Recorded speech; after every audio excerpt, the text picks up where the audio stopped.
Healing hospital multi super speciality near Nehru stadium बेदर। Ahmad tourist and travels हज and उम्रा services. आपकी खिदमत हमारी नज़र में किसी इबादत से कम नहीं, आपका एतमाद ही हमारी कामयाबी है।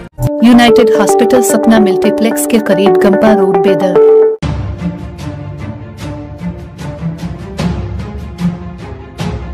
दशकों पहले इंसान में पाए गए HMPV वायरस का तहलका अब दोबारा से देखने को मिल रहा है।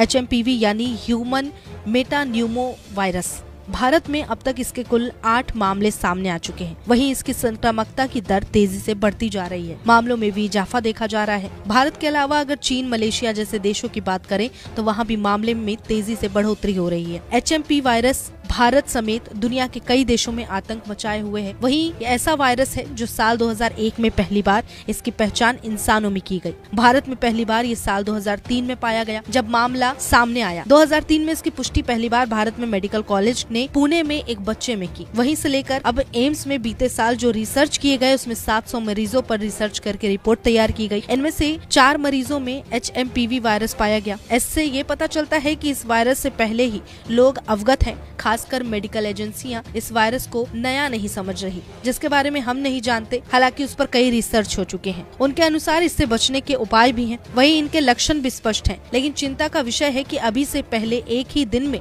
इतने अधिक मामले सामने आए। दूसरी तरफ सवाल है कि क्या ये मामले अब तेजी से ऐसे ही बढ़ेंगे? इसका असर आने वाले दिनों में वैसा ही होगा क्या जैसा कोरोना के दौरान था? क्या इनसे उतना ही डरने की जरूरत है?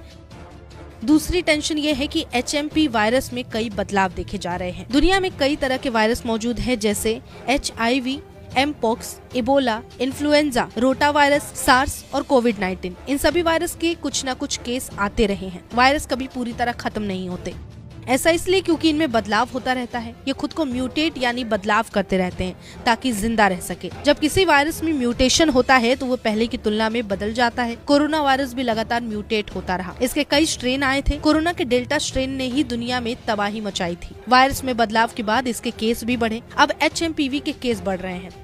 खांसी जुकाम के लक्षणों के साथ जो बच्चे अस्पताल में भर्ती हो रहे हैं उनके सैंपल लेकर HMPV की जांच की जा रही है, जिसमें कुछ बच्चे पॉजिटिव भी हैं। पहले की तुलना में ज्यादा केस आने से ऐसी आशंका है कि इस वायरस में कुछ बदलाव हुआ है, यानी वायरस ने म्यूटेट होकर खुद को बदल लिया, तभी ये तेजी से फैल रहा है। कोविड के साथ भी ऐसा ही हुआ था। कोरोना वायरस ने अपना स्ट्रेन बदला था और उसके डेल्टा वेरिएंट ने दुनिया भर में तबाही मचाई। IGID जर्नल ने एक स्टडी प्रकाशित की। इसमें बताया कि HMPV वायरस के स्ट्रेन में बदलाव हुआ। ये A और B से बदलकर A2.2.1 और A2.2.2 हुए हैं। हालांकि इस मामले में असली जानकारी NIV ही बताता है। वायरस खुद को जिंदा रखने के लिए म्यूटेट होता है। इसी क्रम में वो खुद को बदल देता है। वहीं HMPV के लक्षण की बात करें तो खांसी, बुखार, नाक बहना, गला खराब होना, सांस लेने जैसी समस्या दिखी है। वहीं HMPV से बचाव करने के लिए हाथ धोकर भोजन करना, संक्रमित से संपर्क में न आना, खांसी, जुकाम और बुखार होने पर तुरंत जांच कराना और बच्चों की विशेष देखभाल जरूरी है।